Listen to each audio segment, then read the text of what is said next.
Warahmatullahi wabarakatuh. Waalaikumsalam warahmatullahi wabarakatuh. A'udzu billahi minasyaitonir rajim. Bismillahirrahmanirrahim. Alhamdulillahilladzi hadana li hadza wa ma kunna linahtadiya laula an hadana Allah. Shalatan wa salaman ala Rasulillah wa ala alihi wa man tabi'ahu wa wala. Qala Allah tabaraka wa ta'ala fi kitabil aziz. Bismillahirrahmanirrahim. Subhanalladzi asra bi 'abdihi lailan minal masjidil haram ilal masjidil aqsa alladzi barakna hawlahu linuriyahu min ayatina innahu was-sami'ul basir. Wa qala aidan subhanaka la 'ilma lana illa ma 'allamtana innaka antal 'alimul hakim wa la hawla wa la quwwata illa billahil 'aliyyil 'azim. Allahumma shalli ala sayyidina Muhammad wa ala ali sayyidina Muhammad wa ala alihi wa sahbihi ajma'in. Amma ba'd. Yang berbahagia mati Sobil Fadilatul Imam, kenal lama saya di radio dulu sampai dah tenggelam mengingat balik alhamdulillah. Surenya para asatidzah yang senantiasa memakmurkan masjid Allah yang bersurau di sini sebelah ini, surau Aziziyah, Haji Al-Aziz. Para pegawai kerajaan, para pemaju masyarakat setempat, para jemaah hadirin umat sekalian. Alhamdulillah kita bersyukur kepada Ilahi kerana dengan limpah kurnia inayat taufik hidayah Allah, kita diberi barakah yang tinggi dapat melangkahkan kaki masuk ke surau, masuk ke masjid Allah, rumah Allah dengan keadaan yang sangat bersih dan suci. Bersih kerana pakaian kita bersih, suci kerana kita berada di dalam suasana wuduk. Artinya terangkat hadas kecil kita, sangat bersih dengan Allah. Kita payah nak berada di dalam wuduk. Dan wuduk ini dikaitkan dengan solat.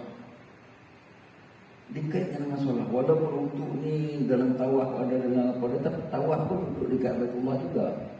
Tapi wuduk ni memang kebersihan secara lain dan secara fizikal. Jadi bila kita berada dalam wuduk, kita sentiasa bersatu ingat kepada Allah. Lepas tu kalau kita lihat kepada hadis, alangkah beruntungnya seorang yang menjaga wuduknya dari satu semayang ke satu semayang. Maka Allah memberikan kepada kita hidup sebagai seorang mukmin ini, antara maghrib dan isya didekatkan. Dan maghrib itu adalah perantaraan siang dan malam. Mengapa tak didekatkan di antara isya dan subuh? Oh, tak boleh. Di sini fizikal tak boleh. Sebab itu adalah untuk badan. Tetapi dalam surah Isra ni ayat 20 kalau tak salah, Allah mengingatkan kepada kita berkenaan dengan semayang juga. Yang saya ungkapkan tadi ialah semayang fardu maghrib dengan isya. Mengapa isya sampai ke subuh tak ada fardu? Dan ketika itu ramai orang yang tidak mempunyai wuduk. Tambah pula orang suami isteri yang masih power lagi tu, kan? Tentulah time-time itu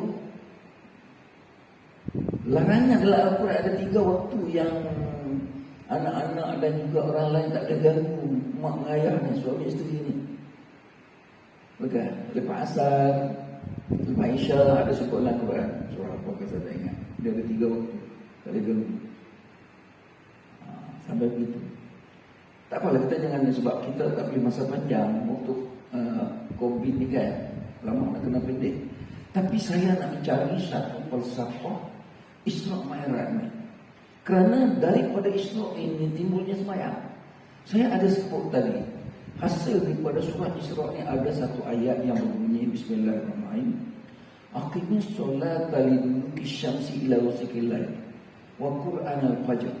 Inna qur'anal fajri kana mashhuda wa minal laili fatahajjat bihi nafilatan lak asa ayyab'atsaka rabbuka maqaman mahmuda. Kita tengok pelan-pelan kita tengok. Allah kata Muhammad, dia ayat yang tujuh pada sini, akim.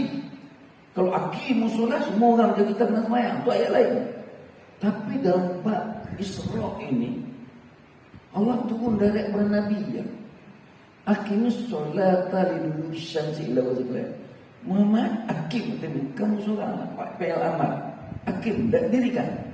Kalau akim, ramai-ramai dirikan. Dia kata, aqimis solata liduluki syamsi ila ghasaqil lail. Engkau hendaklah mendirikan sembahyang bermula daripada gelincir matahari terus bulat hingga sampai malam. Semalam hanya sampai Isya aja. Artinya Zuhur, Asar, Maghrib, Isya. Lepas tu dia berhenti setakat itu. Dia sambung wa Quran al-Fajr. Dan jangan lupa sembahyang Quran Fajar subuh. Sebab subuh kena baca Quran panjang sikit. Sebab Inna Quran al-Fajr kana masyhura. Subuh itu dipersaksikan oleh dua malaikat. Malaikat yang turun nak ambil cuti untuk satu hari itu, dia turun dah tengok kita. Satu malaikat lagi yang memudahkan pengawasan diri kita, dia nak naik dah. Tapi dia tunggu sampai matahari naik, tengok mana semua yang subuh atau tidak, untuk dia nak buat laporan kepada Allah, orang ini yang guru jaga ini, dia ini sembahyang atau tidak. Dia dua masih masyhur dan dipersaksikan oleh dua malaikat. Pokok pentingnya sembahyang. Kemudian disambung lagi pula, ringan sikit, yang tu perlu. Yang tu perlu. Akim, dirikan, dia kata dirikan. Nanti kita olah sikit kalau sempat ajak ni tentang hukum sembahyang. Tapi kita fahamlah sembahyang tu wajib. Kalau tak sembahyang ni sama orang dengan kafir. Kalau kita tengok sekarang ini apabila jadi Covid, pusat hiburan dah tak ada lagi, makan-makan yang guna kedai pun dikurangkan apa semua. Tak ramai juga orang datang ke masjid. Tak, sedangkan time ini boleh. Oh, pasal masjid kena Covid, kena jarak, penjarakan sosial kena ada. Tapi duk datang itu juga wajahnya.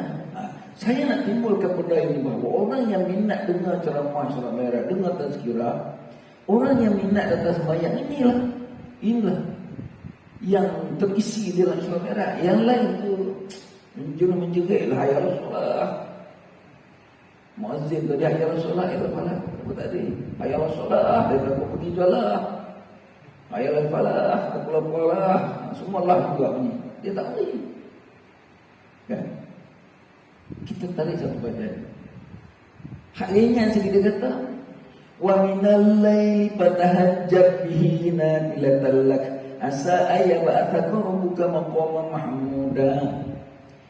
Dan sebahagian dari malam yang engkau lalui dalam kehidupanmu, bangunlah sembahyang sunat tahajud. Sembahyang tahajud sunat bagimu. Fatahajjat bihi nafilatan lak. Sembahyanglah sebagai sembahyang sunat, ringan je. Mengapa sembahyang sunat? Asa ayyab'atsaka rabbuka maqaman mahmuda. Kalau anda mengamalkan sembahyang tengah malam ini, maka anda mudah-mudahan, Allah tak janji terus, tapi dia kata mudah-mudahan, asa ayyab'atsaka, Allah memutuskan engkau maqaman mahmuda, di tempat di sisi Allah makam yang sangat terpuji. Sembahyangnya. Sedangkan sebelum sembahyang tak ada benda lain, makan, minum, halal, haram apa semua tak masuk lagi dalam bulan puasa. Sebab itu mengapa di dalam bulan puasa ada sembahyang malam, ada sembahyang tarawih, sedangkan kita siang hari tak makan 13-14 jam. Patut malam ni makan semua-semua dah, baru buka puasa saja. Gelisah sana gelisah sini, tiba-tiba dah nak masuk waktu asar, isya pula. Makan tadi tak habis lagi dah makan begitu kekang pergi sembahyang. Bila pergi ke surau masjid pula 20 rakaat pula. Mengapa? Benda tu kita tengoklah bentuk ringan, tapi di dalam tempoh bulan Ramadan Allah berikan pahala yang sangat akumulate, sangat banyak double-nya. Sangat banyak sangat. Hingga sampai dalam seluruh malam bulan Ramadan itu akan wujud satu malam bernama Lailatul Qadar. Siapa dapat malam itu saja Lailatul Qadar, maka dianya seolah dapat 1000 bulan beribadat atau 83 tahun. Kalau dia hidup 70 tahun saja, dia dapat satu malam Lailatul Qadar saja dalam bulan Ramadan melalui sembahyangnya. Saya kena sebut sembahyang supaya jangan ceramah ini lagi tajuk. Yang penting Islam Merah itu sembahyang. Sembahyang itu jangan lupa. Melalui sembahyang itu saja, kalau dapat Lailatul Qadar, seolah kita beribadat 83 tahun. Sedangkan umur kita kalau meninggal umur 70, pahala ibadat dia lebih panjang lagi. Tapi kalau orang yang jenis kuat sembahyang, takkan satu kali Ramadan saja dia dapat Lailatul Qadar. Kalau dia berulang betul-betul dalam 10 malam macam imam, 10 tahun dia jadi imam di sini, dia tak pernah miss hingga sampai malam 30 hari bulan, garanti dia dapat Lailatul Qadar. Kalau dah dia dapat Lailatul Qadar 30 tahun kali dengan 83 tahun, 830 tahun ibadat saja, itu baru malam Lailatul Qadar. Kita tak masuk lagi tentang bersedekah dia, tentang pergi haji dia, tentang pengampunan dosa dia, tentang jaga anak yatim dia, tentang puasa dalam bulan Rejabnya, bulan yang Allah mabarakkan Nabi Rajab Ramadan mabalikna Ramadan, kan punya hebat. Saya tak puasa, orang lain tak puasa pun makan juga, tapi dia sanggup tak makan kerana Rejab memenuhi. Cuma hanya satu sajalah, kita di ceramah Islam Merah ni kira tak binaah kan ya. Pasal kalau ikut punya seorang pensyarah di universiti, apa Nabi tak buat jangan buat, bila buat bid'ah masuk neraka. Jadi fikir-fikirkanlah, saya nak ceramah juga Islam Merah ni masuk neraka, masuklah. Pasal Nabi tak buat, Nabi tak ada ceramah Islam Merah ni. Nampak tak? Saya nak bagi hint sikit lah. Jangan mudah ni. Mereka ni kira masuk neraka aja apa Nabi tak buat. Sampai bersedekah pun jangan bersedekah atas nama orang lain. Nak sedekah sendiri, jangan sedekah untuk mak bapak yang dah mati. Tapi begitu tak boleh. Sedangkan ada hadis dari Ustaz Samsudi kata, saya pelik dengan dia orang ni. Jadi janganlah kecil hati sangat. Jangan kata Ustaz tu ceramah Islam Merah ni bid'ah masuk neraka habis kita nanti. Pasal ada orang bagi fatwa macam itu. Tolonglah. Saya bukan nak memperandakan pernikahan Islam dan nak memburukkan orang lain, tapi nak cakap benda yang baik tu. Quran kata wa ma'lul khairal la'alakum tuflihun. Ada di Quran. Buatlah segala yang nampak baik, anda akan berjaya. Lagi bidang 24 jam dalam masuk neraka apa? Masalah. Okey, berhenti dulu. Takut tak cukup masalah. Bila sebut tentang Isra, dia tak boleh lari daripada sembahyang, keperluan sembahyang. Dan kita tengok Isra ni dalam, kalau kita baca ya, dulu-dulu lah masa saya di kampung dulu, di pondok semua dulu, Isra Mi'raj ni sampai lepas maghrib ya, berhenti sembahyang Isya sekejap, pulang lagi sampai pukul 1 malam. Semua di pasar ni, guru-guru kita pasar tunggu dengar sampai habis.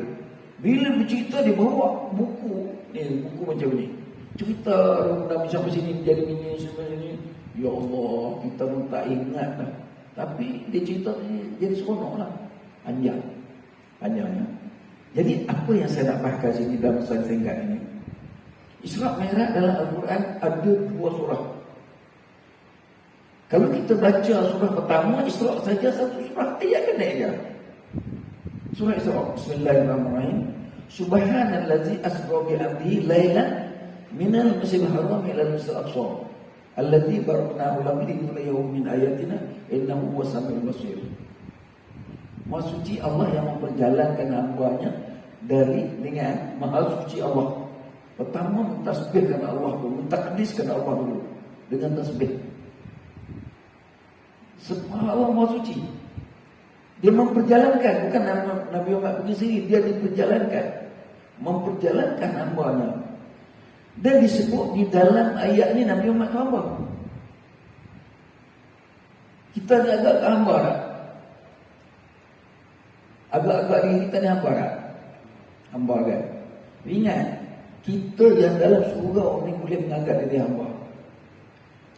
Yang tak semayang belum sentuh dia jadi hamba. Oh, ini orang marah kalau kita hukum sesiap ni. Yang tak semayang belum pasti hamba. Kalau kita tengok falsafah Al-Quran, saya dulu belajar usuluddin, kena setiap perinci apa yang Quran cakap tu kena cari sebab dia. Kalau kita tengok dalam satu ayat Quran, dia kata manusia ini, siapa ingat ayat Quran ni, saya pun tak cek, tak tanda pula tadi. Dia kata manusia ini kalau tak dirikan semayang macam binatang, balhum adalu, malah lebih teruk daripada binatang ini. Artinya keluar daripada perkataan hamba. Sebab binatang itu bukan hamba. Orang tak kata binatang, hamba Allah binatang ni, orang tak kata macam tu. Sebab dalam Quran kata abadan iza shalla, hamba jika dia tak semayang. Jika dia tak semayang, dia makhluk. Makhluk ni sama dengan batu, kayu apa semua. Manusia pun kalau tak semua Allah, dia makhluk, bukan hamba. Kalau ikut dalam Quran ni abadan iza shalla, hamba jika semayang. Sebab daripada hamba ini mengenai semayang juga Allah kata apa? Ya ayyatuhan nafsul mutmainnah, wahai orang yang berjiwa tenang. Jenis semayang ni berjiwa tenang. Sampai masa irji'i ila rabbiki radiyatan mardiyah, sampai masa kau baliklah kepada Tuhan. Tetapi dengan syarat engkau balik radiyatan mardiyah. Engkau redha kepada Allah, Allah redha mengambil balik. Ada juga Allah ambil nyawa orang yang tak redha. Ni orang maksiat, orang jahat, orang fasik, orang kafir. Kita kalau dah tenang je nak mati bila matilah. Terima kematian itu dengan seadanya, dengan sampai tempohnya. Memang pada mati itu ada. Ya ayyatuhan mana irji'i ila rabbika radiyatan mardiyah. Bila balik jasad tak balik. Yang balik roh. Ini kita nak olah dalam surah merah ni berkenaan dengan jasad dan roh. Irji'i ila rabbika radiyatan mardiyah. Bila kita mati dengan Allah redha dan kita redha balik kepada Allah, pada khuli fi ibadi, anda kena masuk dalam rumput hamba-Ku. Masuk rumput hamba-Ku. Wa khuli jannati. Orang dalam rumput hamba-Ku mesti masuk surga. Mesti masuk surga. Jadi kalau masuk makhluk saja belum tahu pergi ke surga atau neraka. Tak pergilah pendek kata. Tak pergilah. Tapi binatang-binatang tu terpulang kepada Allah lah. Allah nak bagi surga, masuk atau tak masuk pun dia tak jaga. Binatang semua tempat kita diberi tanggungjawab. Macam kita yang ada akal boleh berfikir ni. Binatang ada otak tapi tak berfikir. Kita ada otak, ada beri akal untuk berfikir. Kan? Jadi itu kita dah tengok dah. Jadi dalam Isra Mi'raj ni ada dua perspektif dia. Pertama, Isra dalam bentuk ainiyah. Maksud ainiyah ni berlaku di alam wujud. Berlaku di alam wujud. Mana berlaku wujud? Allah Subhanahu wa ta'ala memperjalankan Nabi. Mana Nabi? Pada Nabi. Wujud Nabi itu wujud Nabi. Ain dia ada, tubuh ada, roh ada, hidup. Diperjalankan dari Baitul, dari Masjidil Haram ke Masjidil Aqsa. Kan? Diperjalankan dari Baitul. Ayatnya tu je lah. Kita tak boleh nak tambah-tambah dah. Artinya Nabi berisra, berjalan malam dengan menggunakan borak. Borak pun kalau kita tengok gaib mana nak nampak? Kita tak nampak, tapi wujud di depan Rasulullah. Dan Rasulullah naik benda ini. Rasulullah naik. Dan pergi pula daripada tempat ke tempat. Artinya wujud, ain. Ainiyah. Bila sampai sampai saja ke Masjid Al-Aqsa dalam tempoh yang sangat singkat. Ya, burak yang begitu laju. Zaman dulu kata naik ke langit malam juga turun juga, memang siapa pun tak boleh percaya. Kita sekarang pun nak kena cerita baliklah benda-benda macam tu, tetapi masa pendek tak boleh cerita lah benda-benda yang lain tu. Tetapi dijadikan sebagai satu bahan ingatan kepada kita melalui Al-Quran dan olahan berkenaan dengan perjalanan Rasulullah di dalam kitab Sahih Bukhari. Bab Isra Mi'raj itu sangat panjang. Dekat berapa, saya tengok 9 buku surat banyak tu. Itu pun ringkas-ringkas cerita dia berkenaan dengan apa yang Nabi tempuh di masa perjalanan itu. Saya ada sikit lah ingatan dalam ni, tapi saya tak mau ulang sangatlah, takut tak sempat. Jadi dalam perkara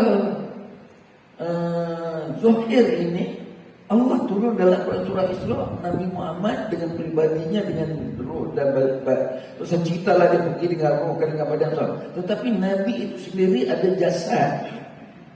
Jasad itu mesti roh ada di dalam jasad itu, dia pergi sekali lah. Benda tu lain pada cerita, tetapi ain pada kejadian. Sebab dari Masjid Haram tu ain. Macam saya dari Bani sampai ke Presin 11, ain. Dari masjid-masjid. Apa yang bawa saya? Kereta. Apa yang bawa Nabi? Burak. Ain. Walaupun kita tak nampak burak itu, tapi ain. Kalau saya datang dengan motor, orang tak tahu, saya datang. Tiba-tiba sampai je. Orang datang apa? Datang. Orang tak kisah sangat. Jadi tetap perjalanan itu pulang kepada Allah. Cuma dalam ini dipertikaikan menasabah ke tak menasabah. Orang zaman dulu lah, zaman tak boleh fikir. Zaman teknologi sekarang boleh menasabah. Zaman teknologi sekarang cakap Mekah pun, halo, dah dapat Mekah dalam tempoh itu juga, kan? Zaman sekarang, zaman dulu tak ada. Zaman dulu tak ada. Tapi kita tak kaji benda ni. Yang kaji orang kafir.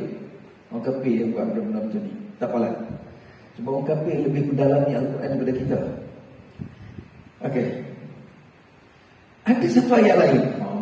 Ayat ini banyak sangat menceritakan benda lain, dan Rasulullah sendiri pun kan.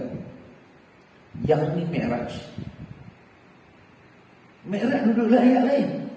Sebab itu apabila kita mengkaji tentang, memahami tentang Isra Mi'raj, kita kena tengok banyak ayat Quran. Bab Mi'raj disebut dalam kitab, dalam surah An-Najmi. Di mana surah An-Najmi ini dia kata apa? Bismillahirrahmanirrahim.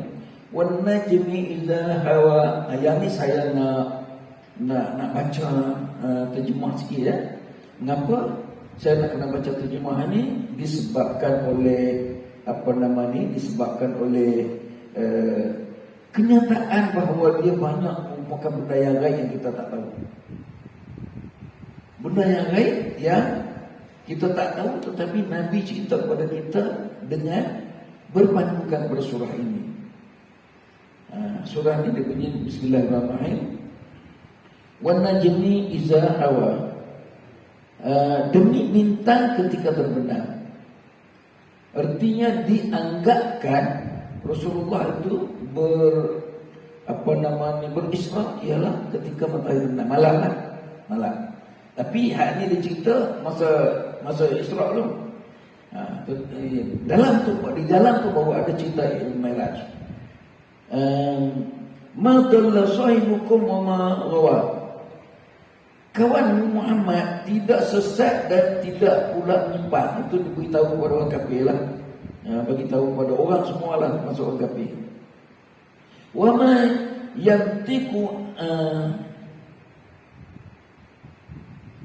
wa ma yantiqu anil hawa in huwa illa wahyuha. Dan tidaklah yang diucapkan itu melalui Al-Quran mengikut kemahuan Nabi, melainkan Quran itu adalah wahyu yang diwahyukan kepadanya. Jadi bila wahyu gaib tak gaib kita kena terima. Itu nak cakap kata Quran selain wahyu dia memang ada banyak benda lain kita mesti terima. Kita kena terima. Jangan ni kan banyak sangat falsafah Al-Quran. Kemudian kita baca, jangan panjang sangat takut tak ada masa ya. Allamahu syadidul quwa, yang diajarkan kepadanya oleh Jibril yang sangat-sangat kuat. Oh, Jibril dibawa Al-Quran ni, kalau kata Al-Quran tu dalam ni, kita sungguh-sungguh menggigil, kuat ya. Zumiratin pastawa, yang mempunyai keteguhan, maka Jibril itu menampakkan diri dengan rupa yang sebenarnya, rupa yang elok dan perkasa di malam itu. Jibril sendiri, ya selalu-selalunya Nabi nampak juga, tapi yang ini betul-betul bersama dengan Nabi waktu berjalan. Tapi berjalannya sampai ke mana? Berjalannya sampai ke mana? Diceritakan sampai Sidratul Muntaha saja. Jibril sampai Sidratul Muntaha saja. Dari Sidratul Muntaha tu Nabi floating, Nabi sendiri berterbangan, tak ditemani oleh Jibril lagi. Nak memberitahu bahawa Roh Muhammad, kesucian Nabi Muhammad sampai begitu, sampai ke alam malakut. Bila sebut alam malakut, kita tak boleh fikir langsung, otak kita tak dapat membayangkan. Rasulullah kata Baitul Ma'mur ini dimasuki oleh 70,000 malaikat dalam satu hari, tak keluar-keluar. Kalau di pada zaman Nabi sampai sekarang 1420 tahun kali dengan 365 hari kali dengan 70,000, ya Allah, punya banyaknya malaikat nak memberitahu bahawa alam malakut Allah terlalu luas, lebih besar daripada segala apa yang ada di alam yang kita nampak. Itu bukan ayat Quran ini, hadis Nabi ini memberi supaya kita berfikir dan buat analisis. Jadi bayang betapa luasnya, masuk dalam betul-betul tak keluar-keluar. Hak tak masuk lagi, lagi banyak lagi, sebab tak tahu bila dunia ini nak kiamat. Itu ya. Jadi saya tak mau cerita panjang, takut ni. Cuma nak kata fa'auha ila bima auha ma kadzabal fuadu ma auha apatama kunna ala ma yara wa laqad ra'ahu nadratan ukhra inda sidratil muntaha. Itu nak cerita kata ni indaha jannatul ma'wa. Semua cerita tentang jannatul ma'wa. Iyaksa sidratan ma yasha ma zaghul basar wa ma tagha. Dia membayangkan, tak boleh. Ayat apa ni? Ayat 17. Ayat ni ayat 17 dia kata apa? Ayat 17. Penglihatan Muhammad tidak salah dari apa yang dilihatnya, dan itu tidak pula melampauinya. Ma zaghul basar wa ma tagha. Tak terkelip mata Rasulullah nampak benda itu berlaku. Kemudian laqad ra'a min ayat rabbihil kubra. Apa ra'aitul ladu paling banyak lagi. Jadi kita berhenti setakat itu. Nak cerita kata bahawa Mi'raj ini ialah kejadian yang berlaku secara alam ghaib. Dia bukan alam ghaib sebab dia sudah naik ke alam malakut. Alam malakut yang Nabi saja diperlihat oleh Allah, orang lain tidak. Kecuali para Nabi-Nabi yang disusunkan oleh Allah SWT di dalam kisah Isra Mi'raj. Nabi ini di tingkat berapa yang ditemui oleh Rasulullah SAW sendiri. Okay. Itu kita kena ambil ia sebagai satu sebagai satu kekuatan untuk kita berfikir tentang Isra Mi'raj. Dan di dalam cerita pemergian Rasulullah ke Isra Mi'raj banyak memberi iktibar kepada kita, yang iktibar ini kalau kita tak kaji dalam Isra Mi'raj kita tak bertemu. Contoh, sebagai contoh, kita digalakkan berbelanja. Kita digalakkan berbelanja, bersedekah, berinfak dengan duit kita. Sebab di kubur dan di padang mahsyar nanti banyak mana harta pun bukan harta kita. Banyak mana harta yang kita cari pun berbilion-bilion bukan harta kita kalau dapat bilion lah. Sebab bila mati saja terus jadi hak orang lain, jadi hak pusaka orang lain, jadi anak-anak kita. Yang jadi hak kita yang kita belanjakan. Maka dalam surat Merah diceritakan bahawa Nabi sebaik saja terbang naik. Itu kejadian itu berlaku hanya kalau ikut dalam cerita buku Ashrawi ini. Buku Ashrawi ini dia kata bila Nabi naik saja malam itu dia mula tempuh melihat 3 ketul api, api-api sedang batu yang berapi kejar dia. Maka diajar oleh malaikat Jibril, maukah aku ajar kepada kamu untuk memusnahkan api yang mengejar kita itu? Nabi kata mau ajar. Maka di dalam cerita dalam Ashrawi ini punya tu, dia kata Jibril mengajar. Sebab dalam ni kita tahu lah Jibril itu terlalu kuat, sangat kuat. Maka rahsianya dia beritahu kepada Nabi. Dia ajar dengan satu doa Ruqyah Jibril. Ruqyah Jibril itu apa? Qul a'udzu biwajhil karim wa bi kalimatillahi tammat allati la yujawizu nabiyul fajr min syarri ma yanzuru minas sama'i wa ma ya'ruju biha wa ma yukhruju minal ardi wa ma dzara fil ardi wa ma yukhruju minha wa min fitnati la yunahi illa tariqu yatuqu bi khair. Baik itu bila kita pergi ke Darus Syifa dia ajar, so kita hafal dahulu Ruqyah Jibril ini sebelum diturunkan pengajaran-pengajaran ubatan Al-Quran atau tadabbur Al-Quran. Sebelum nak baca Al-Quran lain kena baca ini dulu. Sebab ini diajar oleh Jibril kepada Nabi, apatah lagi dengan penyakit yang dihasut oleh syaitan dan iblis. Kena baca yang ini. Lepas itu ditunjukkan habis berani saja cerita yang Rasulullah tergegar. Terus ditunjukkan dengan ada lagi 2-3 cerita. Nabi dia jumpa dengan bagi salam.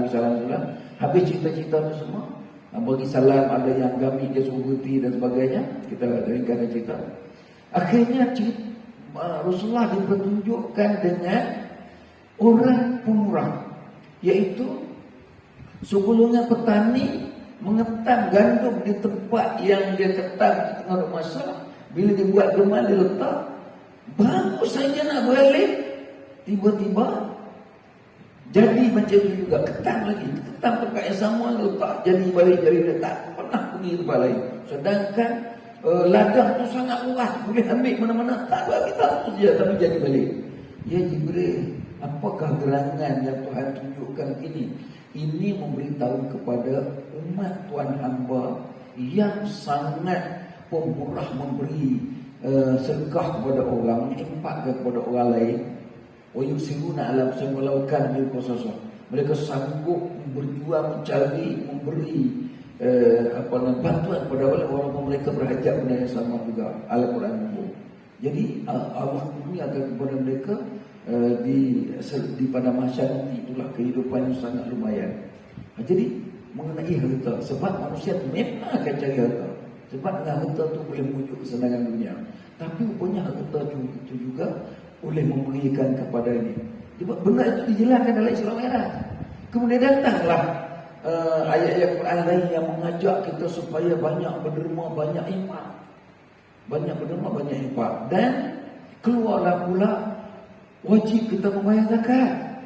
Wajib bayar zakat. Dan di samping itu ada pula perkara-perkara sunat yang digalakkan kita berbelanja. Contoh seperti sebuah hadis mengatakan, kalau nak hidup senang, nak masuk surga dengan aman, absyu salam, beri dan jawab salam. Hubung antara kita persaudaraan kita.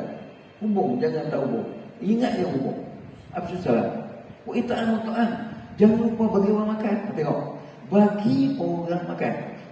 Sebab itu bila kita tengok dalam berlaku kopi ini, kerajaan prihatin awal-awal lagi ajak masyarakat buat bungkusan, hantar makanan kepada orang-orang yang memerlukan ketika mereka tak boleh bekerja. Pergi cari asnaf berikan.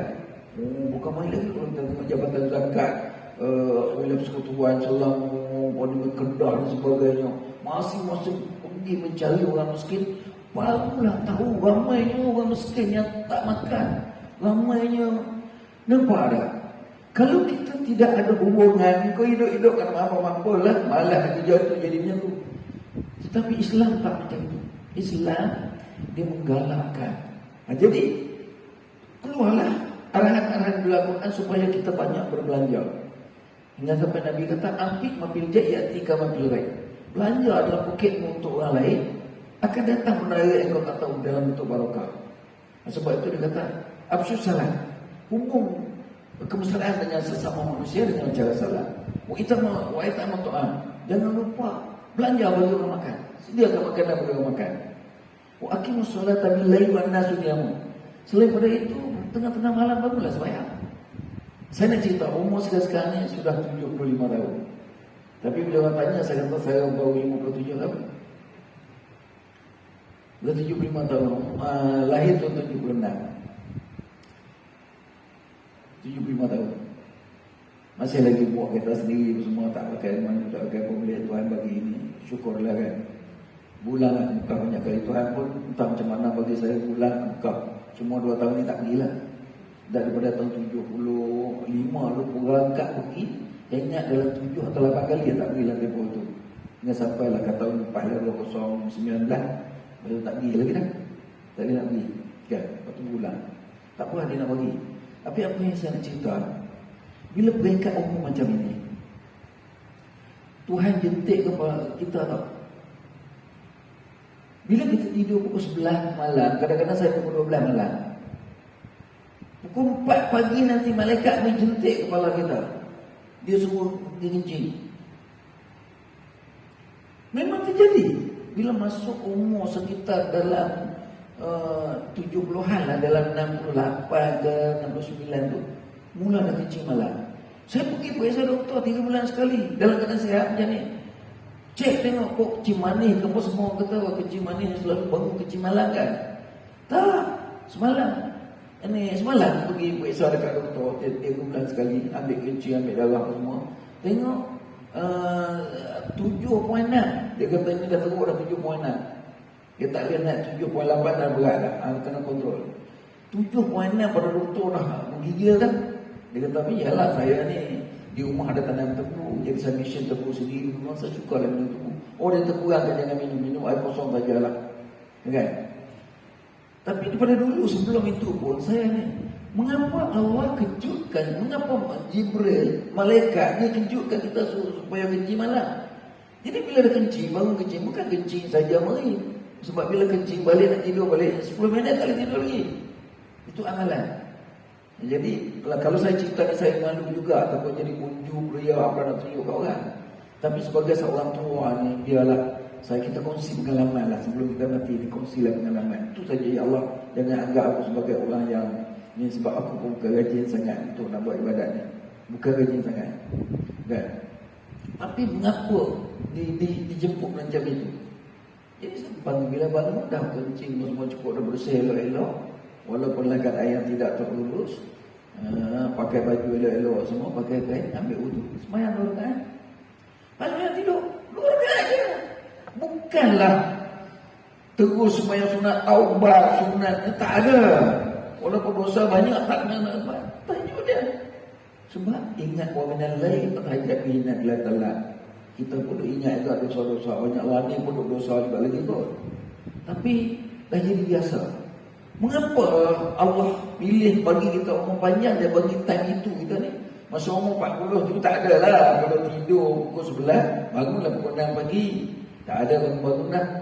Tapi di zaman akhir-akhir dia suruh bangun. Dia banyak memikirkan tentang bila aku nak mati. Jadi terjadi macam tu. Tapi malah tu ada juga. Kalau tidak ada semayang kan, semayang sunat taubat ke apa semua. Tak. Tidak juga. Semayang tu dekat. Lepas bagi salam tak. Tidur terus. Bangunlah pula pukul 5.30. Biasa. Jadi bukan apa ini pengalaman ni. Minta maaf lah, bukanlah nak unjuk dia sangat nak tunjuk kita ahli ibadat. Saya tidak. Saya cakap terang. Pergilah rumah saya. Saya bukan ahli ibadat yang kuat.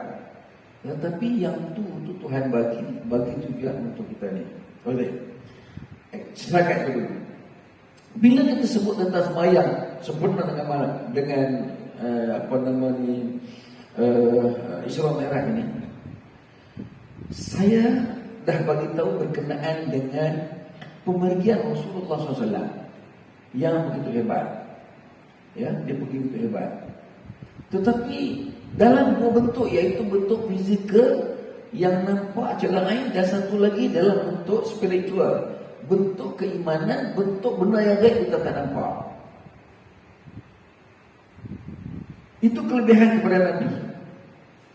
Tapi Nabi Allah tak bagi keistimewaan macam Nabi-Nabi yang lain.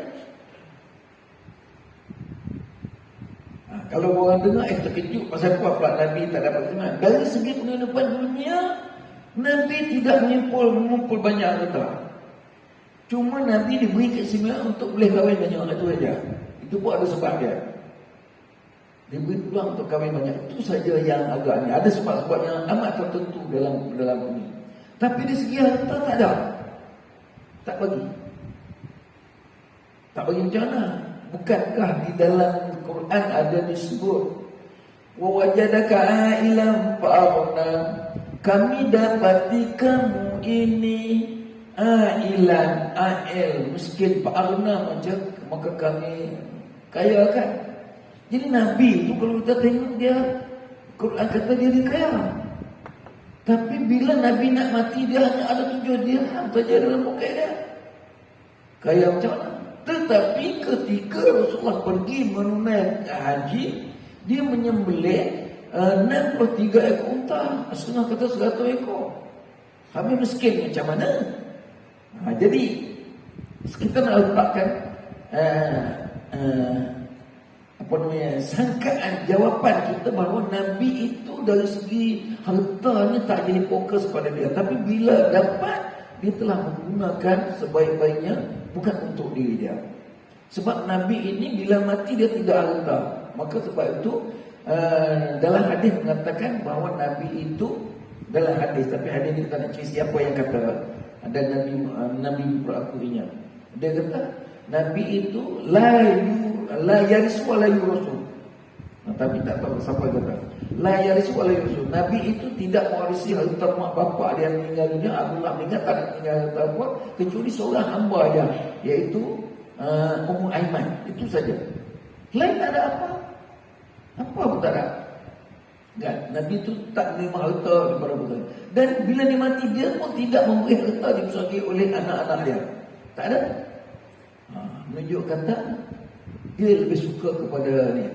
Dan di dalam Isra Mi'raj juga, ketika Rasulullah masuk ke dalam syurga, dia selain daripada dia dengar tapak kaki Sayyidina Bilal dalam syurga, dia tengok ramai berbenung, ramai juga orang pakir masuk ke syurga. Orang pakir masuk syurga. Macam mana orang pakir masuk syurga ni? Ini saya nak cerita je lah. Macam mana orang pakir boleh masuk syurga? Dia pakir, bersedekah pun tidak, haji pun tak pergi, mungkin zakat tak. Macam mana dia ada dalam syurga? Kan? Pakir yang mana tu? Nak itu nak kena buat kajian paling tinggi. Dan dia nampak banyak pula, ramai pula dalam neraka perempuan. Kan kita tahu dalam surah neraka perempuan banyak tu neraka. Sedangkan di dalam hadis lain mengatakan seorang isteri itu jika lengkaplah sembahyangnya, penuh puasanya dan sangat taat kepada suaminya, dia boleh pilih mana pintu syurga dia nak masuk. Kerana pengorbanan dia melahirkan anak, menjaga suami dengan begitu baik. Habis mengapa di dalam syurga, dalam neraka tu lihat banyak perempuan lah? Mengapa? Kerana imannya. Sebab itu diingatkan kita di dalam diingatkan mengenai wanita ni di dalam sepotong ayat Quran.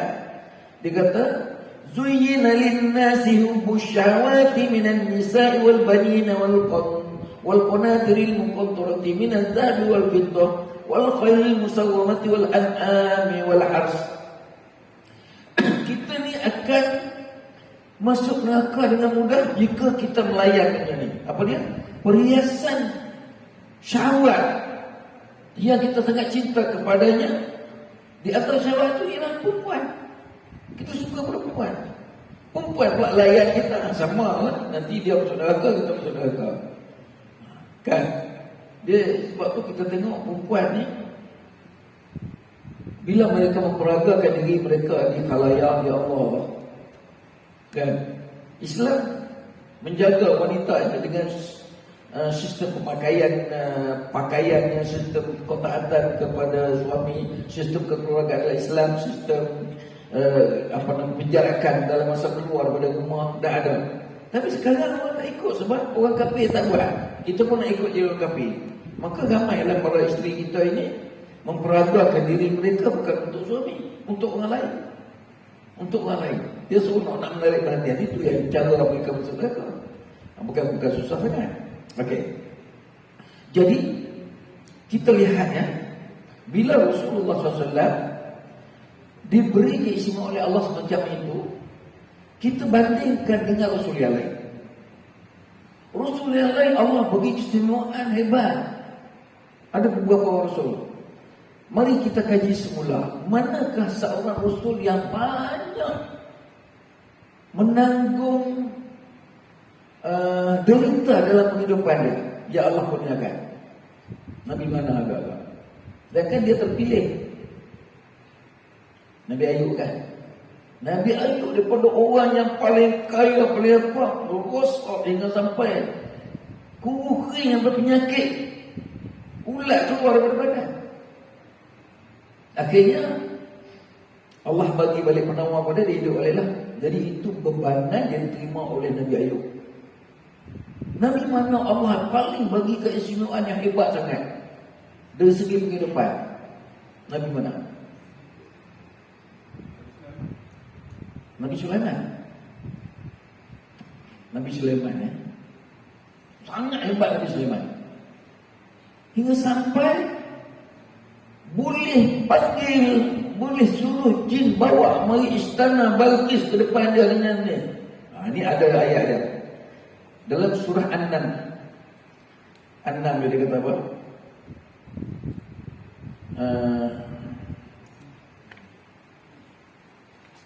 Panjang pula nak baca apa nama ni, nak tafsir Quran pula ya.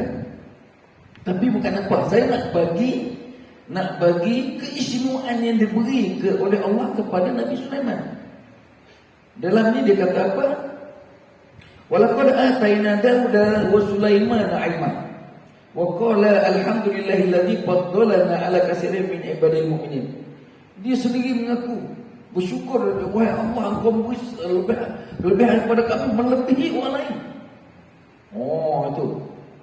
Kalau tidak tak nukil dalam Al-Quran macam ni. Wawarisa Sulaiman dan Dauda. Sulaiman mewarisi banyak ilmu daripada Nabi Daud. Apa yang lagi pertama, waqala ya ayyuhan nasu ulimna mantiqat tayri wa utina min kulli syai' inna hadza lahwal fadlul mubin. Itu pengakuan. Yakni dia boleh bercakap dengan jin, dengan binatang, dengan apa semua cukup. Nabi sendiri pun boleh bercakap dengan jin dengan apa, tapi tak ada lah cerita Nabi. Ini ada juga cerita tapi tidak istimewa boleh bercakap dengan semua. Nabi boleh bercakap tapi tak banyak cerita. Nabi tak kisah sangat dengan benda ini kerana takut menjadi begitu lebih. Berbanding dengan Nabi Sulaiman. Sulaiman ni Quran sendiri memuji dan memang Allah bagi kepada dia. Wa husyira li Sulaiman junudah minal jinni wal insi wat tayri fa hum yuzun. Jadi tak mau tafsir. Contohnya begini. Punya hebat Nabi Sulaiman apabila satu hari dia mesyuarat semua dengan segala jin, binatang, burung semua, dia tengok burung tak ada. Lepas tu bila tengok burung tak ada, dia kata dega tak mau ikut cakap aku, dia membantah, mana pergi. Jadi minggu depan tengok burung ada, dia panggil balik. Dalam cerita adalah ayat ni. Dalam ayat ni dia kata apa? Wa tafaqad datairu faqala ma li la al-hudhud am kana min al-ghaibin. Dia kata, aku tak tengok pula mana ni pergi hudhud ni. Adakah dia ni ghaib, mana pergi? Kalau dia gaib juga, la mu'adzibannahu azaban syadida. Kalau betul dia saja ingkar tak mau ikut perintah aku, apa azab dia? Au la azbahan law azbahanna, atau tidak aku sembelih dia. Au liya'tiyani bisultan mubin, ataupun kalau dia datang dia akan memberikan kepada aku sesuatu benda yang hebat. Maka sahabatnya faqala ahadtu bima lam tuhit bihi wa ji'tuka min sab'in bi naba'i yaqin. Bila datang sejauh dia kata jangan pada saya wahai Nabi Sulaiman, sebenarnya aku nak beritahu cerita Nabi Sabah yang sangat meyakinkan. Ini wajatu imra'atan tamlikukum wa utiyat min kulli syai'in wa laha 'arsyun 'azim. Aku pergi tengok seorang wanita jadi raja, dan dia mempunyai istana yang sangat hebat sangat. Tapi sayang dia kata dia dan pengikutnya menyembah matahari. Jadi ini aku nak beritahu sebab engkau seorang pendakwah, sebagai seorang nabi, kena alih pandangan ini supaya dia balik kepada agama yang betul, menyembah Allah bukan menyembah itu. Jadi besar kerja dia. Maka Nabi Sulaiman dia kata okey, kau tulis, ambil surat wahai Hud, kau pergi, kau lepaskan balik ke dalam istananya, beritahu bahawa aku nak suruh dia masuk Islam. Dan di dalam surat itu, ini semua rahsia yang kita nak ni. Dalam surat itu dimulakan dengan Bismillahirrahmanirrahim. Maka kita kena ingat bahawa Rasul Allah yang banyak 25 yang mula menggunakan Bismillahirrahmanirrahim ialah Nabi Sulaiman. Dan keberkatan dari Nabi Sulaiman itu dibawa kepada Nabi Muhammad SAW. Semua kena mula dengan Bismillah. Semua nak buat kerja apa yang baik-baik kena mula dengan Bismillah. Kullu amrin, dalam tu dia kata kullu amrin zibalin la yubda'u biha bismillah fa huwa aqta. Semua kerja-kerja kita yang mendapat pahala, yang nak jadi kebaikan, hendaklah mula dengan bismillah. Kalau tidak, aqta, tidak terputus pahala. Ambil bismillah. Dalam ni ada sebut, mana dia sebut ya, innahu dalam kitab tu dia kata ya ayyuhal mala'u ini ulqiya ilayya kitabun karim. Hantar surat. Innahu min Sulaiman. Ini surat ni dia kata innahu min Sulaiman wa innahu bismillahirrahmanirrahim. Dia sebut dalam tu. Itu cantik ya, sebab kita dalam mazhab Syafi'i bismillah ini telah dijadikan sebagai rukun qauli di dalam Fatihah. Yang lain tak, yang ni kena ya. Sebenarnya kalau kita pergi semayang di Mekah dan mereka membaca bismillah tapi perlahan ya. Bismillah. Alhamdulillah amin. Tapi kita ni kena sebut kuat. Dan kita terus bismillah pada semua surah-surah kita baca ya. Cumanya saya adalah pergi satu masjid, satu surau. Pergi satu surau semayang, saya terdengar imam Bismillahirrahmanirrahim. Alhamdulillahirrahmanirrahim. Saya kata aku ini nak membarakahkan dengan kawan ni. Bismillahirrahmanirrahim. Alhamdulillahirabbil alamin. Boleh ada mat pula rabbil alamin.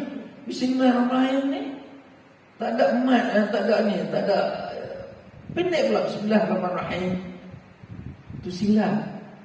Sebab Allah Akbar. Ketika Allahu Akbar, saya takut dalam semayang kita Allahu Akbar, takut tak sah semayang sebab tak cukup harakah. Dia kena Allahu Akbar. Ramai kita tengok, minta maaf saya komen ni cara terbuka. Tak, saya umur 70 lebih dah. Nak hantar saya, nak pukul saya, nak renang saya suka lah. Nak bosok jaga aku ikut lah kan. Nak mati sangat lah.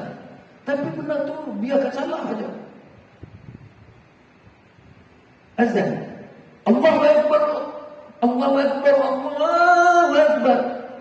Allahu Akbar, Allah. Sebenarnya alif lam ra tu di atasnya ada satu baris tinggi, kena baca 2 rakaat. Allahu Akbar. Panjanglah sikit. Minta maaf lah, bukan nak menegur, bukan apa, tapi nak mengatakan bahawa kita tak prihatin. Boleh panjang sikit je. Allahu Akbar, sebab dia rukun qauli. Rukun bukan rukun qauli, rukun qauli. Rukun qauli tak apa. Bukan, kena baca betul. Allahu Akbar ni panjang sikit. Menjadi Bismillahirrahmanirrahim. Panjanglah sikit, dia ada ya sebelum mim tu, artinya mat dekat situ ya tu mati. Bismillahirrahmanirrahim. Alhamdulillahirabbil alamin. Satu ni nak teruskan sembahyang nak berokok ni. Pasal dalam mazhab Syafi'i dia wajib kena baca bismillah dalam Fatihah dia. Walaupun jadi 8 ayat, pada ayatnya 7 sab'al al-masani dalam Quran kata bila masuk bismillah dia kena jadi 7. Sebab itu ramai orang tidak berhenti ya. Ihdinas siratal mustaqim siratal ladzina an'amta 'alaihim ghairil maghdubi 'alaihim waladdallin. Dia tak berhenti. Pasal kalau berhenti jadi 8. Jadi bagi orang Arab, oleh sebab pada dia bismillah itu tak masuk dalam Fatihah, maka dia berhenti tu. Mana-mana imam di masjid Nabi ke dalam masjid haram ke, dia akan ihdinas siratal mustaqim siratal ladzina an'amta 'alaihim ghairil maghdubi 'alaihim waladdallin. Dia berhenti sikit tu. Sajalah nak bagi cukup. Itu tak apalah. Tak kisahlah.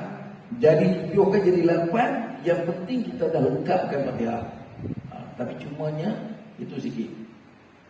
Apa yang kita nak balik kepada Nabi Ayub tadi ni, kepada Nabi Sulaiman tadi ni, dia diberi keistimewaan, tetapi kesemuanya dalam bentuk ain, dalam bentuk fizikal. Dalam fizikal tu benda yang tak masuk otak langsung. Sebab dia suruh jin ifrit. Kalau sekiranya puteri Sabah ini, apa nama dia, Balqis ini tidak mau menyembah juga, angkat dia punya istana, mau letak dekat sini. Jadi kita pendekkan cerita sebab ni cerita Surah Merah dah jadi macam tu lah. Tak apalah.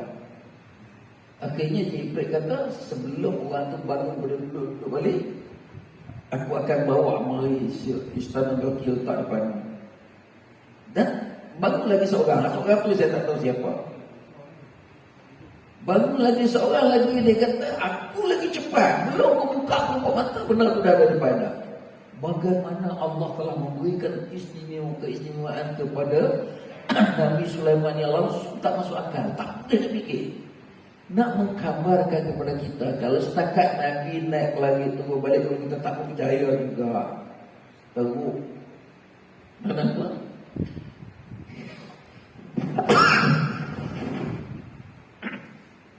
Kerana cerita Nabi Sulaiman sendiri boleh mata pejam nak celik balik pun istana dari depan. Mereka istana perlu sangat jauh, berimbatu daripada tempat Nabi Sulaiman. Tapi itu keistimewaan yang diberi hanya kepada Nabi Sulaiman, nak menunjukkan kepada dia. Tapi kepada Rasulullah SAW bukan setakat ainnya, bukan setakat benda yang kita lihat berlaku di penglihatan mata saja, macam berlaku pada Sulaiman. Semua orang beriman. Nabi dinaikkan, dimi'rajkan ke langit, di langit, di alam malakut, langsung tak ramai para rasul dulu yang menyebutnya. Kecuali dalam Isra Mi'raj ini dicerita perihal Nabi mendepani ataupun melihat peristiwa-peristiwa yang boleh menjadi iktibar kepada kita akhir zaman. Mengapa jadi macam itu? Kerana Nabi Rasulullah SAW ini Nabi akhir zaman. Kalaulah tak berlaku ini kepada Nabi, bagaimana rakyat-rakyat umat-umat selepas wafat Nabi itu, mereka tak tahu apakah. Makin lama terpupuslah kepercayaan kepada pegangan agama ni, disebabkan tidak ada cerita-cerita macam ini. Jadi bila ada cerita macam ini, Rasulullah dah wafat, Quran masih ada lagi boleh kita baca, hadis ada lagi boleh diolah, maka orang akan membuat kajian yang mendalam, menambahkan lagi kekuatan untuk kita menyembah Allah. Maka pokok yang paling penting sekali dalam Isra Mi'raj ini, selain saya membuat dua analogi berkenaan dengan dua nabi ini, iaitu Rasulullah sendiri dengan Nabi Sulaiman, kita ambil perisian yang penting di dalam Isra Mi'raj. Tak lain dan tak bukan ialah solat 5 fardu sehari semalam yang diringkas dan dikecilkan mengikut waktu. 5 fardu mengikut waktu yang Tuhan perincikan supaya sesuai dengan kehidupan manusia. Kalaulah kita buat 50 dulu, bila masa manusia ni nak sibuk-sibuk sangat nak mencari penghidupan, 50 rakaat sembahyang, 50. Macam mana Nabi Musa bagi tahu balik kepada umat minta lalat, umat aku jangan ke 50. Kan? Tak mau sembahyang langsung. Aku bagi agama nak ubah, minta kurang pada Tuhan. Katanya 5 kali dia naik kurang 10. Setengah lagi kata 9 kali naik. Yang tu Asrawi ni sendiri pun dia sebut, dia kata buat 2 kaum. Tapi kalau kita baca di dalam Isra Mi'raj, di dalam hadis dia kata dibulang kali 4 kali. Tapi tak tahu di hadis mana mengatakan dia naik 9 kali. Sesuai nak cerita kepada Rasulullah tu, prihatin kepada umatnya, dia naik 9 kali naik itu sebab dia. Kalau kata 10 kali itu terkejut sangat. Tapi tak tahu lah, rasanya dalam sebuah hadis, saya pun tak cek, dalam sebuah hadis mengatakan dia naik 4 kali dia naik. Dia sampai kali yang kelima tu tinggal 5 lah. Kan? Katanya wallahualam, saya pun tak jumpa, saya nak baca riwayat. Okey. Yang penting sembahyang. Jadi kita buat satu kesimpulan. Kesimpulan, kalau kita beriman, kita lihat kepada sembahyang. Dalam Islam ada surah Al-Mu'minun. Surah membayangkan 7 syarat orang Islam. Orang beriman. Ayatnya Bismillahirrahmanirrahim. Qad aflahal mu'minun. Berjaya cemerlanglah pada orang beriman. Nak tengok orang beriman tu, pertama sekali dia kata alladzina hum fi salatihim khashi'un. Sembahyang. Orangnya sembahyangnya khusyuk. Ramai orang sembahyang tapi payah nak khusyuk. Tak mau sembahyang seorang-seorang di rumah. Allahu Akbar, teringat Allah kunci aku di sini, rupanya baru teringat kunci itu hilang. Saya selalu jadi macam tu, bila hilang kunci tunggu sembahyang kan. Teringat. Bukan nanti, dia saja terlintas. Dan dibawa kita ke arah duniawi kita dalam sembahyang menghadap Allah. Sebab tu dalam sembahyang kita ni, dia suruh kita pakai lengkap. Janganlah sembahyang tu pakai baju singlet, lepas tu pakai kain gulung saja. Itu paling senang. Tapi itu yang paling senang dan wajib secara ni. Tetapi kita berdepan dengan Allah, mengapa kita tak kenalkan sikit pakaian yang sesuai lah. Apa tahu ni sikit pada saya lah. Tapi saya pun sebenarnya tak buat. Tapi memang saya tak pernah kata kalau orang lelaki pakai ambil kain sarung gulung-gulung dengan boleh badannya terus sembahyang. Tak sesuai. Dan saya pun jarang sangat pakai baju t-shirt tiba-tiba sembahyang. Jarang. Kadang-kadang berlaku t-shirt macam baju dalam lah. Kalau kata t-shirt memang pakaian biasa tak apa. Sebab kadang-kadang kita pergi ke mana-mana pakai t-shirt sembahyang macam tu je. Tapi kalau kita betul-betul sembahyang di surau, masjid semua, cuma kita ambil satu pakaian ini lambang dia ialah menghadap Allah SWT. Ini saja biasalah, sebab dia juga adalah alat kekhusyukan. Bukan mestinya. Dia sebagai alat. Kalau kita tengok pakaian sembahyang, kita tak menentu. Sebab itu isteri saya, dia tahu kain pelekat saya untuk sembahyang, dia tengok, dia tahu sangkut dekat mana. Macam baju saya buat kerja, baju tidur semua pakai. Tapi hitam baju sembahyang disangkut dekat mana. Jadi bukan apa. Jadi meletakkan sesuatu supaya kekhusyukan itu hampir kepada kita. Qad aflaha allazina hum fi salatihim khashi'un. Sembahyang khusyuk. Dan saya pun tak mau olah bagaimana nak khusyuk. Yang pentingnya khusyuk ni, pertama, kalau kita tengok dalam hadis, walaupun orang itu tak tahu maksud makna ayat Quran yang dibaca, tapi bila sembahyang berjemaah macam ini, maka lebih khusyuk. Dia akan lebih khusyuk daripada sembahyang sendiri. Yang kedua, kalau dia mengetahui apa kandungan ayat Quran yang dibaca. Sebab itu Dalam semayang jahar ni artinya semayang yang baca kuat. Kita memang baca, kita dah dapat dengar tu, itu jahar. Sementara kalau kita khusyuk dalam semayang sir, iaitu semayang zuhur dengan asar, kita semayang, kita baca sendiri dan kita ni sendiri. Bila kita baca sendiri, kita sedang mencari ayat itu. Jadi bila apa ayat ni nak ayat apa, itu khusyuknya. Walaupun kita tak tahu makna, kan? Itu khusyuknya. Dan yang ketiga ialah jangan mengingati, jangan membawa unsur-unsur duniawi dalam masa kita semayang. Kan? Jadi kita semayang kuat, aku dalam semayang ni aku nak minta Allah lepaskan aku daripada gini. Jadi semayang kepada Allah, tapi dalam masa sama kita cari duniawi. Kita semayang ni serah pada Allah saja. Jadi kalau nak benar itu, kita kena semayang hajat, kena semayang sunat, minta lah. Jangan semayang fardu ni hak Allah, balik kepada Allah, jangan nak cari duniawi sangat. Itu ini. Alladzina hum fi salatihim khushu'un. Sebab dalam ayat Al-Mu'minun ni 2 kali disebut pasal semayang. Walladzina hum 'anil lagwi mu'ridun. Untuk nak khusyuk semayang, perkara yang lalai minta ditinggalkan. Kita ni TV kita apa yang tak ada? Saya tengok TV pagi-pagi. Saya memang pagi-pagi tengok TV. Buka TV pagi-pagi tu biasanya TV berita lah. Saya suka dengan berita, nak tengok apa-apa berlaku. Buka berita, budak perempuan baca berita, londeh apa semua, pakai mini skirt pula berjalan tengok-tengok apa. Tua macam saya pun dah tengok budak cutting dah begitu, berapa kali jatuh gigit mata putih pun balik. Cantik lawa, apalah. Sebagai sebuah negara Islam yang begini baik dalam pengetahuan Islamnya, mengapa biarkan pembaca berita masih lagi tak pakai tudung? Berapa ramai pula pakai tudung? Dulu ingat Waci Daud dulu baca berita pakai tudung terus terminate, tak boleh baca berita dah. Dan kan suara dia bagus, berhenti dah. Ya, pasal hanya mempertahankan nak pakai tudung itu patut jadi balik. Lepas tu adalah pula ramai ni. Dan para artis yang berlakon banyak pula yang pakai tudung, yang bertudung belum ambil gambar, belum nak posting mana-mana.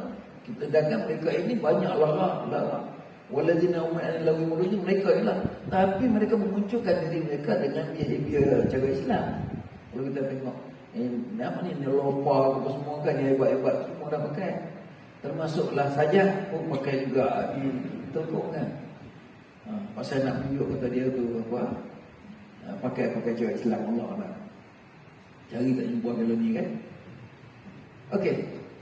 Jadi walladzina hum 'anil lagwi mu'ridun, perkara yang lalai kita tolak.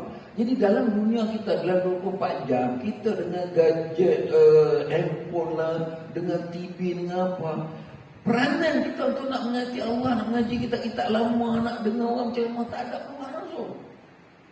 Jadi sebab itulah bila ada majlis surah Mi'raj macam ini ni, boleh buka sikit minda kita lampaskan benda lain kita ada dekat sini kan. Sebab Quran yang mengatur walladzina hum 'anil lagwi mu'ridun. Kalau nak beriman betul-betul, perkara lalai dia tolak.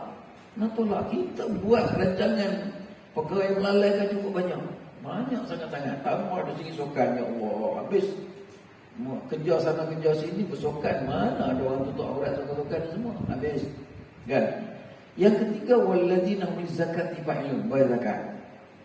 Dia suruh kita cari harta sampai mewujudkan kita wajib bayar zakat.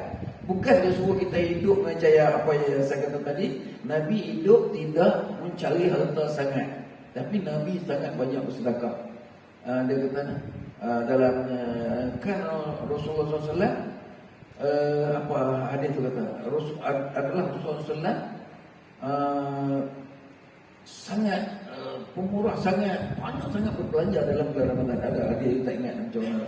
Bila sampai bulan Ramadan itu kita cari boleh ada tu jumpa lah. Ya, jadi selalu memberi. Jadi kita ni digalak kamu bayar zakat. Bayar zakat. Alhamdulillah dalam bab zakat, kalau di apa nama di Malaysia ni, kita tengok banyak sangat negeri-negeri yang ada pusat pengantar zakat dalamnya, menyimpan duit sampai ratus-ratus juta ya, sampai kalau negeri Selangor ni dekat-dekat hampir bilion. Dan sekarang ini duit itu telah dijanakan balik itu ke kemudian zakat. Jadi untuk diri kita kena banyak berzakat selain daripada bersedekah. Ya, sebab bila bersedekah tu takut ada zakat yang dulu tak berbayar. Kita sedekah minta Allah ambil balik sedekah. Sebab bila bersedekah yang digalakkan sangat kita dalam Islam ini, seperti yang diceritakan dalam Islam Barat tadi, orang tu mengetam gandum dapat ni, sebab dia banyak impak bersedekah, ganda banyak. Bila ganda terlalu banyak, kita harap Allah ambil balik pahala ni tutup hutang zakat kita yang kita tak tahu. Sebab kita ni lambat akhir balik, umur 40 baru akhir balik kan. Dan kan umur 23, 25 tu kita ada duit apa semua, kita belajar ke mana? Tu pun muncul akhir balik umur 40, ada yang tak sedalam sampai dekat nak mati pun ingat zakat tak bayar. Barulah anak-anak pinak susah. Tanya kita macam mana nak pidiah zakat bapak dia tak bayar. Mana nak tahu? Tak boleh nak jawab. Kan? Sebab zakat ni penting kan. Walladzina hum lizakati fa'ilun. Kemudian dia masuk orang yang ketiga. Walladzina hum li furujihim hafizun. Iman kita kuat memelihara nafsu kita. Walladzina hum lizakati nafsu syahwat kita ni kita jaga illa ala azwajihim aw ma malakat aymanuhum, kecuali kepada isteri-isteri mereka. Tapi dalam ni dia sebut dua kali tau, isteri-isteri mereka. Kerana isteri kita di rumah tu mereka bukan seorang, sebenarnya 3. Isteri kita, isteri, not is one, not is two, but isteri. Kan? Jadi bini kita marah lah kalau kita nikah banyak, sedangkan dia tu not is one, dia isteri. Isteri dia kena carilah 2 lagi bagi ke kita. Bila kita cari dia marah. Kan? Sebab apa? Dia benarkan kita sampai 4. Kerana kita orang lelaki, ingat kita orang lelaki ni menyimpan sesuatu. Orang perempuan menerima sesuatu. Yang simpan yang dah terlalu banyak sangat, dia hara je ni, dia naik ke kepala. Jadi bila suasana naik ke kepala itu nak rujuk, nak sujud pada Allah, dia jadi hara. Sebab apa saya kata tadi, mengapa banyak orang perempuan ramai dalam neraka? Dia jadi bahan penarik. Maka kita macam itulah orang lelaki.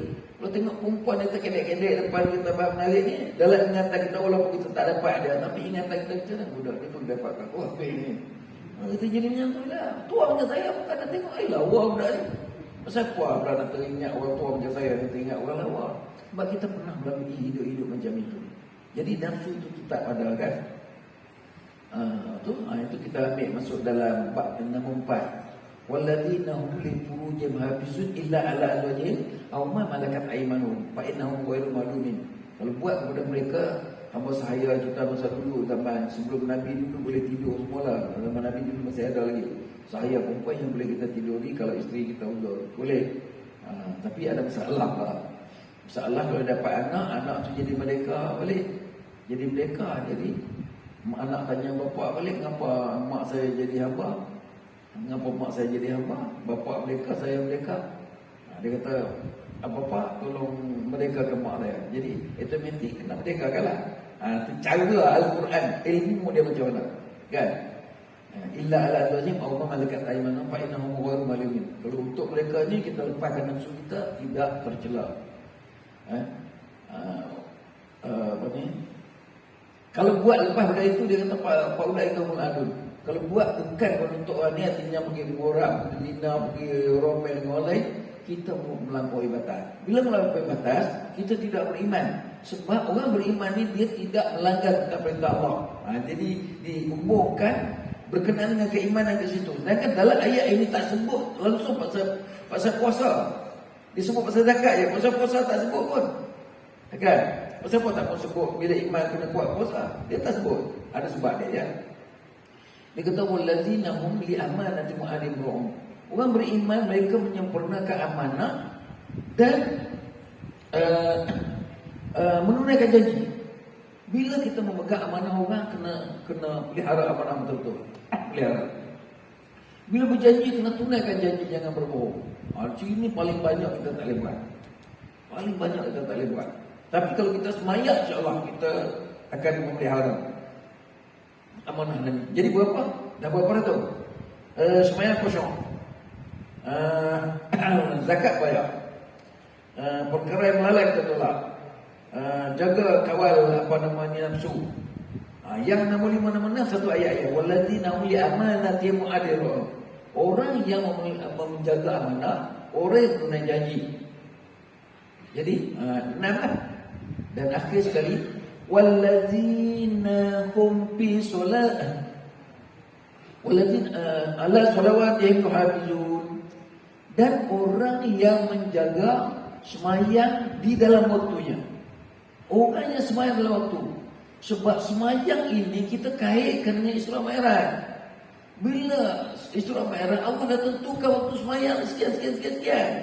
Mengapa kita nak tangguh-tangguhkan semayang? Kena semayang dalam waktunya. Sebab itu dia tekan lagi sekali, orang yang beriman ini dia semayang dalam waktunya. Walladzina hum bi sholatin yuhafizun. Orang yang dijaga semayang, jangan tersangkut pergi tempat lain. Kalau 7 ini kita buat, ulang balik sebagai nota yang diberi oleh Allah mengukur iman kita. Pertama, semayang kena khusyuk. Kedua, kara lalai ditolak. Ketiga, bayar zakat. Keempat, nafsu kawal. Kelima, amanah, jaga amanah. Keenam, tunai janji. Ketujuh, semayang di dalam waktunya. Apa jawab? Bila kita sampai ke tahap itu, nak jadi orang beriman, jawapan dia Allah bagi dan. Dia kata apa? Walladzina hum li amanatihim mu'adilun walladzina hum ala salawatihim yuhafizun ulaika humul warithun. Mereka ini bakal mewarisi alladzina yarisunal firdaus hum fiha khalidun. Mereka ini akan mewarisi syurga bernama Firdaus, kekal abadi di dalamnya. Sedangkan dalam perkara menambah keimanan, dia tak sebut langsung tentang puasa. Dan puasa ini dalamnya ada sembahyang. Jadi nak memberitahu kepada kita tentang bagi kekuatan yang ada pada kita. Haji dia tak sebut dalam ni. Yang kuat dia tak sebut haji, puasa dia tak sebut. So itu dalam bab lain. Namun kalaulah kita beriman, kita pergi menyelusuri apa yang disebut 7 tadi, alhamdulillah kita bakal lagi akan memperoleh syurga Firdaus yang dijanjikan. Tapi bila ada kesempatan masa tu, kita kena minta maaf ni. Ada sudah ulang-ulang banyak kali ni ada benda-benda apa? Jangan. Hello. Waalaikumsalam. Ya. Apa hal tu? Ya. Ya,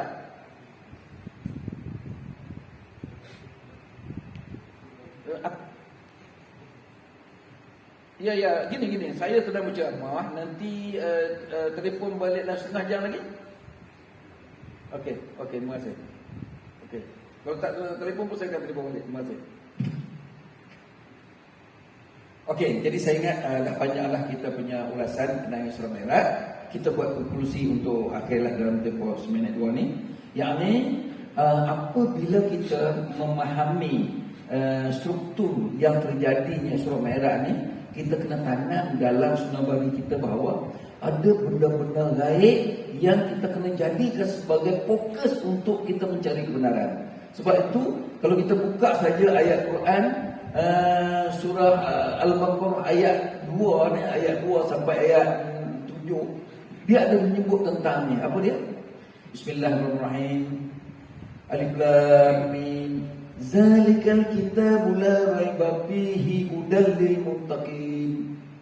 Quran ini tidak ragu-ragu lagi menjadi petunjuk pada orang muttaqin. Siapa muttaqin? Jadi kita ni kena letak selain pada beriman kita muttaqin. Al-muttaqin itu allazina yuqimuna sholata wa mimma razaqnahum yunfiqun. Mendirikan sembahyang, apa yang Allah bagi kepada kita belajar. Wallazina hum apa namanya? Banyak ayat Al-Ghaibi tu dah tak ingat dah. Zalikal kitab la raiba fihi hudal muttaqin wallazina yu'minuna bil ghaibi wa yuqimuna shalah. Dan percaya kepada benda gaib. Jadi benda-benda gaib itu kita tak nampak. Jadi bila diolah di dalam surah Al-Baqarah, benda gaib yang kita tak nampak, jadi kalau sebagai pegangan kita, kerana dia sumber yang paling merangsangkan kita untuk mempercayai Allah dengan cara pendidikan sembahyang dengan lengkap. Sebab sembahyang itu perkara gaib, akan dihitung pada mahsyar nanti. Pokok melihat sembahyang, dia kata awwalu ma yuhasabul abdu yaumil qiyamah as-shalah. Awal sekali yang diperiksa kepada kita adalah sembahyang. Sembahyang puncanya diambil oleh dipetik daripada Isra Mi'raj Rasulullah bawa mari kepada kita daripada 50 kurang jadi 5, maka kita mengamalkan.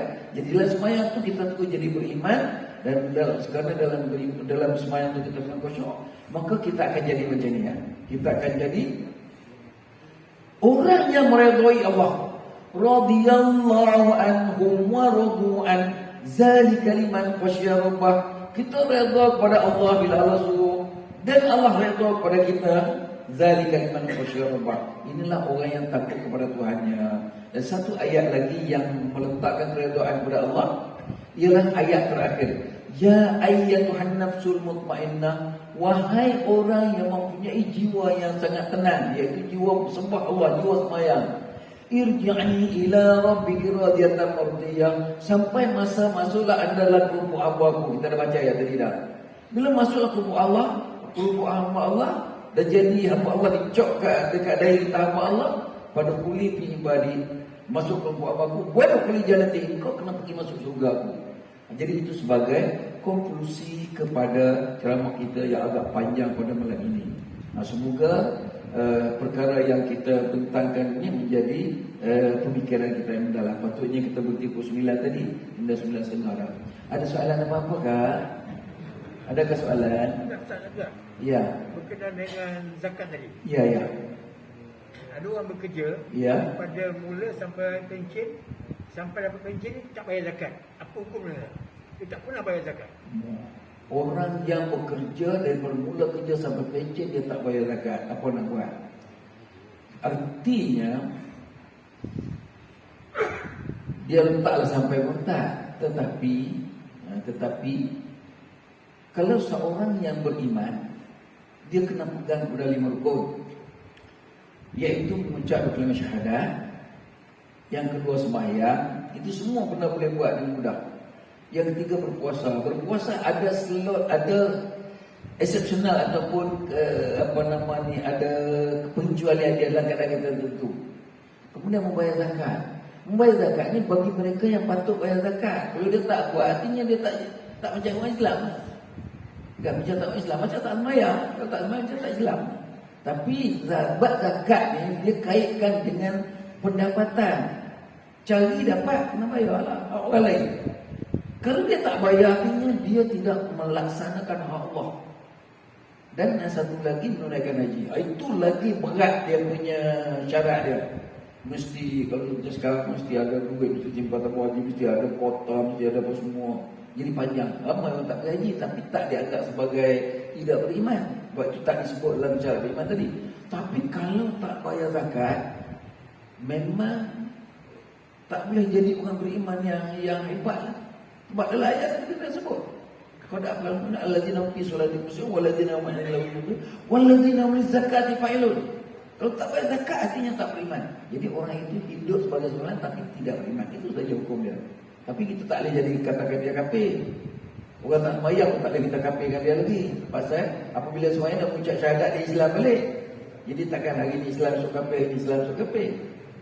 Jadi orang itu tidak beriman. Itu saja. Dia Islam tapi tidak beriman. Wallahu a'lam. Jadi kita tak maulah jadi tak beriman. Okey, lagi kau ada lagi? Kau tak ada, kita boleh berhenti cepat sikit. Tengok abang dia buat ada. Berhenti nama. Bila nak berhenti ni. Okey, kalau tak ada apa-apa, terima kasih banyak. Kita akhiri dengan doa, semoga Allah memelihara kita. A'udzubillahi minasyaitonir rajim. Bismillahirrahmanirrahim. Alhamdulillah amin wassalatu wassalamu ala asyrafil mursalin wa ala alihi ajma'in. Allahumma fa'na bima 'allamtana wa barik lana fi. Allahumma anzil rahmata wal barakata was salamata wal barakata wal 'ilma 'alaina jami'an. اللهم ارفعنا البلاء والوباء والغلاء والفحشاء والمنكر والفتن ما ظهر منها وما بطن ربنا عليك توكلنا واليك اننا من المسلمين واليك نسال اللهم زدنا علما زدنا فهما اللهم افتح لنا وتقصر علينا من قضاء رحمتك يا ارحم الراحمين ربنا اتنا من لدنك رحمه وهيئ لنا من امرنا رشدا ربنا اتنا في الدنيا حسنه وفي الاخره حسنه وقنا عذاب النار وادخلنا جنة الابرار يا عزيز يا غفار يا رب العالمين وصلى الله على سيدنا محمد واجمعين سبحان ربك رب العزة عما يصفون وسلام على المرسلين والحمد لله amin taqabbalallahu minkum inna minkum taqabbal karim. Saya mohon maaf banyak-banyak jika ada sedikit banyak kesalahan. Maaf juga percakapan saya dalam zaman tua-tua ini tidak teratur sangat. Setakat itu yang saya dapat persembahkan. Diakhiri dengan mohon maaf. Biqauli hadza wassalamualaikum warahmatullahi wabarakatuh. Syukran.